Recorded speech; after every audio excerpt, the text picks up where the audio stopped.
Hello അസ്സലാമലൈക്കും welcome back to വൈനീസ് world. ഞാൻ ഇന്ന് വന്നിരിക്കുന്നത് ഒരു സ്വീറ്റ് ആയിട്ടുള്ള ഗുലാബ് ജാമുൻ്റെ റെസിപ്പിയുമായിട്ടാണ് കേട്ടോ. അപ്പോൾ പെർഫെക്റ്റ് ആയിട്ട് തന്നെ അതേ ടേസ്റ്റിൽ ചെയ്തെടുക്കാൻ പറ്റുന്ന ഒരു മെത്തേഡാണ്. അപ്പോൾ അതിനായിട്ട് ഞാനിവിടെ അരക്കപ്പോളം ഗോതമ്പ് പൊടി ആട്ടാണ് കേട്ടോ എടുത്തിട്ടുള്ളത്. അതേപോലെ തന്നെ അതിലേക്ക് ആ ഒരു അരക്കപ്പിൽ ഒരു 2 സ്പൂണോളം കുറവ്, അതായത് അരക്കപ്പിൽ 2 സ്പൂണോളം മാറ്റിയിട്ടുള്ള പാൽപ്പൊടിയാണ് കേട്ടോ ചേർത്തിട്ടുള്ളത്.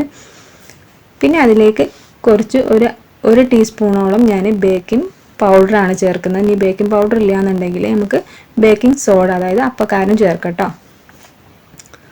പിന്നെ അത് നന്നായിട്ടൊന്ന് മിക്സ് ചെയ്ത് കൊടുക്കാം. ഈ പൊടികൾ തമ്മിൽ നന്നായിട്ടൊന്ന് മിക്സ് ചെയ്ത് കൊടുക്കാം. പിന്നെ അതിലേക്ക് കുറച്ച് ഏലക്കാപ്പൊടിയും അതേപോലെ തന്നെ ഒരു നുള്ളു ഉപ്പും ചേർത്തിട്ടാണ് നന്നായിട്ട് മിക്സ് ചെയ്തെടുക്കേണ്ടത്. അതിനുശേഷം അതിലേക്ക് ഞാൻ കുറച്ച് അല്പം ഒരു നെയ്യ് ചേർക്കുന്നുണ്ട് കേട്ടോ. നെയ്യ് ചേർത്തതിന് ശേഷം പാല് കൊണ്ട് നന്നായിട്ട് മിക്സ് ചെയ്തെടുക്കുക. വെള്ളമല്ല, പാല് കൊണ്ടാണ് നമ്മൾ കുഴച്ചെടുക്കേണ്ടത്.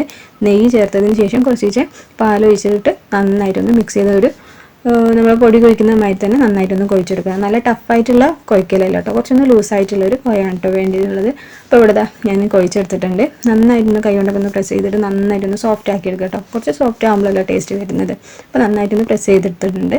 പിന്നെ നമുക്കുള്ള ഏത് ഇഷ്ടത്തിനനുസരിച്ചുള്ള ഷേപ്പ് ചെയ്യുക. ജസ്റ്റ് ഗുലാബ് ജാമുൻ എപ്പോഴും നമ്മൾ കണ്ടിട്ടുള്ളത് നല്ലൊരു ബോൾ ഷേപ്പിലായിരിക്കില്ല. ആ ഒരു ഷേപ്പ് വേണമെങ്കിൽ അങ്ങനെ ചെയ്യുക, അല്ലെങ്കിൽ ഈ ഒരു ഷേപ്പിൽ വേണമെന്നുണ്ടെങ്കിൽ നമുക്ക് നമ്മളെ ഇഷ്ടത്തിനനുസരിച്ച് ഓരോ ഷേപ്പായിട്ട് ചെയ്തെടുക്കാം. ഞാൻ ഈ ഒരു ഷേപ്പിലാണ് ചെയ്തെടുക്കുന്നത്.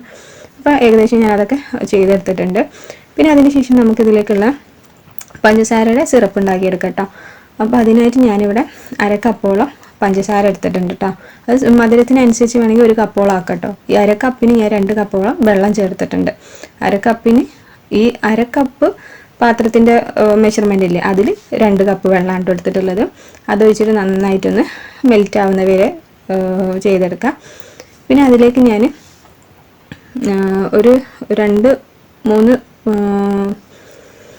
നമ്മളെ കുങ്കുമപ്പൂവില്ലേ അതും കൂടി ചേർത്തിട്ടുണ്ട്. അത് ജസ്റ്റ് ഒരു യെല്ലോ ഷെയ്ഡ് വരാൻ വേണ്ടി മാത്രമാണ്, അത് ഓപ്ഷണലാണ്. പിന്നെ അതേപോലെ തന്നെ അതിലേക്ക് ഓഫ് ആക്കിയതിന് ശേഷം അതിലേക്ക് കുറച്ച് വാനില എസൻസ് കൂടി ഒഴിച്ചിട്ട് അതൊന്ന് അടിച്ച് വെച്ചിട്ടുണ്ട് കേട്ടോ. ചൂടോർക്ക് തന്നെ അത് വേണം. ആ സമയത്ത് വെളിച്ചെണ്ണയിൽ നമ്മളിത് ഓരോന്നോരോന്ന് ഫ്രൈ ചെയ്തെടുക്കാം കേട്ടോ. ഫ്രൈ ചെയ്യുന്ന സമയത്ത് ഒരുപാട് ഹീറ്റിലൊന്നും വെക്കണ്ട, കാരണം പെട്ടെന്ന് കളർ ചേഞ്ചസ് ആവും. ഇത് കുറച്ചൊന്ന് വേവണം, കാരണം എന്താ വെച്ചാൽ ഓൾറെഡി ഇത് ഗോതമ്പാണ്. അപ്പോൾ ഒന്ന് ജസ്റ്റ് ഒന്ന് ആ ഒരു സിമ്മിലിട്ട് കുറച്ച് നന്നായിട്ടൊന്ന് വെന്ത് വരണം കേട്ടോ. അപ്പോൾ കണ്ടില്ലേ, അപ്പോൾ നല്ല കളറൊക്കെ നല്ല ചേഞ്ച് ആയിട്ട് നല്ല പെർഫെക്റ്റ് ആയിട്ട് വന്നിട്ടുണ്ട്. അപ്പോൾ ഇത് ചൂടോർക്ക് തന്നെ നമ്മൾ ഉണ്ടാക്കി വെച്ചിട്ടുള്ള പഞ്ചസാര സിറപ്പിലേക്ക് ഇട്ട് കൊടുക്കണം കേട്ടോ.